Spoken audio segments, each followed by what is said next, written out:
Global super league টি-20-র প্রথম আসরে champion হয়েছে রংপুর রাইডার্স। ডিফেন্ডিং চ্যাম্পিয়নরা আবারও এই আসরে খেলতে যাচ্ছেন। আসন্ন এই টুর্নামেন্টের জন্য আজ দল ঘোষণা করেছে রংপুর। রংপুরের স্কোয়াডে নেই সাকিব আল হাসান। এই অলরাউন্ডার না থাকা নিয়ে ব্যাখ্যাও দিয়েছে রংপুরের team management. Team director Shahriar Tanim জানিয়েছেন, দেশের বর্তমান পরিস্থিতির কথা বিবেচনা করেই সাকিবকে দলে নেয়নি রংপুর। তিনি বলেন, ওরকম নির্দেশনা আসেনি যে সাকিবকে নেওয়া যাবে বা যাবে না। এটা টিম ম্যানেজমেন্টের সিদ্ধান্ত ছিল। আমাদের দেশের যে পরিস্থিতি, এই পরিস্থিতিতে সাকিবকে নিলে প্রতিক্রিয়া কি হতে পারে এটা আমার জানা নেই।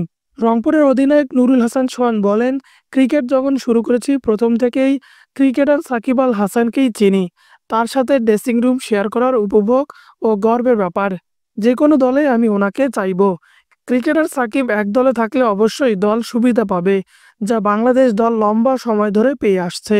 ক্রিকেটার সাকিবকে এড়িয়ে যাওয়ার সুযোগ নেই। সোহানের সুরে সুর মিলিয়ে সানিয়ান তানিম বলেন, আমরা ক্রিকেটের মানুষ, ক্রিকেটার সাকিবকেই চিনি। রাজনীতিবিদ বা অন্য কোনো পরিচয় চিনি না। ওনার সাথে যতটুকু কথা হয়েছে, আশা করি উনি পরিস্থিতি বুঝতে পারছেন।